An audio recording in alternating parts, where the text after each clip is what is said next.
Hello, everybody. Thanks for listening to Wake Up, Look Up, a podcast where we connect events happening in real time to the gospel of Jesus Christ. And it's our 100th episode, which is awesome. Thank you so much for supporting the podcast. And I have something new we're going to add to it, which I'll tell you about at the end, so stick around.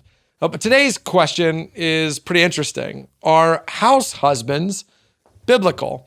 This is actually prompted by an article I read in the Wall Street Journal this week, which was focusing on a trend on Wall Street and in other parts of corporate America, where the wife in a particular family is the primary breadwinner. She makes significantly more than her husband, and her career prospects are brighter than her husband's. So as a result, they make a family decision that he will stay home. He's a stay-at-home dad or a house husband.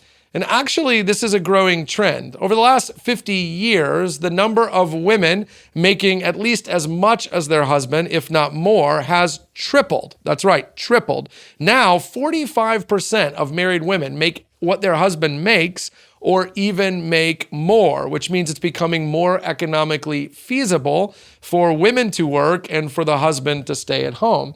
This is also in the particular national consciousness because one of the people running for president, Vice President Kamala Harris, her husband is actually a stay-at-home husband. Doug Imhoff, who was an entertainment attorney, but years ago shelved his career to be a house husband and support Vice President Harris as she rose up the political ranks. So this is something that isn't just happening in more and more families, it's something on the national political stage. And the question I want to explore is this idea biblical? In other words, could a Christian family consider this?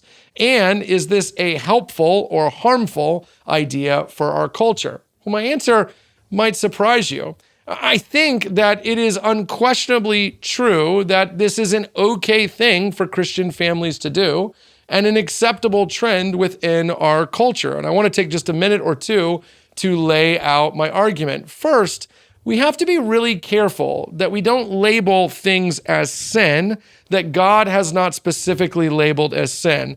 Because we believe in grace and in freedom, the burden of proof should always be on proving something is sin, not that it isn't. That's legalism.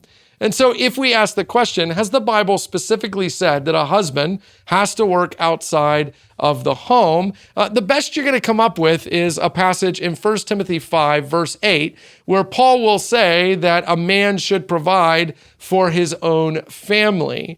But the context of that passage is important. 1 Timothy chapter 5 is about how to care for widows.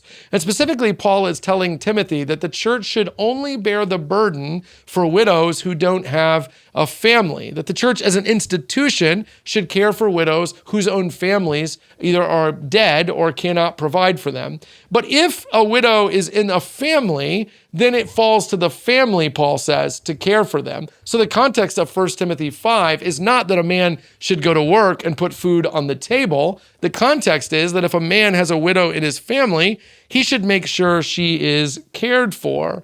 But actually, the idea of work is interesting because in Genesis 2, God makes Adam and Eve, and he tells them to be fruitful and multiply, to have dominion over the earth, to cultivate the garden and keep it. They're both going to work. Work is part of what it means to be human.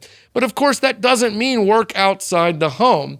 In the early stages of when the Bible was written, work meant working at home because home was a farm or it was taking care of the sheep, and everybody worked. Mom, dad, kids, everybody participated in the economy of the family. This is why Proverbs 31, which is the depiction of a godly woman, will actually have her selling goods at the market, probably goods that came from the family business or the family farm. My wife is a stay-at-home mom, and I'm going to guess you're not going to tell me that she doesn't work. She works, and her work is valuable. The work of raising children is godly work. It's inspiring work. It's important work. We're also not going to say that what it means to be head of the home, which the Bible unquestionably calls a man to be, means to make more money than your wife. For example, if a husband was a school teacher, let's say, and the wife was a corporate litigator and maybe made 4 times more than him, is he lazy or not the head of his home simply because he's given his life to educating children?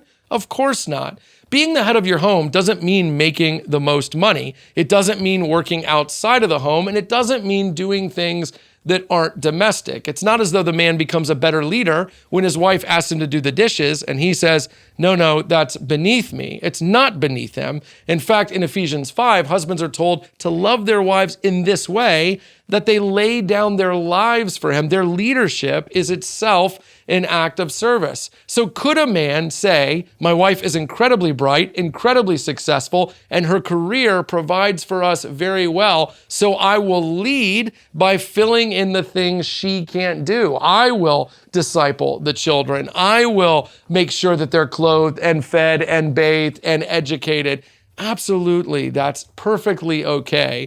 Listen, we have to be really clear on what the Bible does tell us and what Christian culture has attached to what the Bible tells us. And if we hold on too tightly to the latter, we're just like the Pharisees, that Jesus routinely says in the Gospels, it's not God's law people are breaking, it's yours. So if you want to be a stay-at-home dad, be one to the glory of God. Lead your family by serving at home.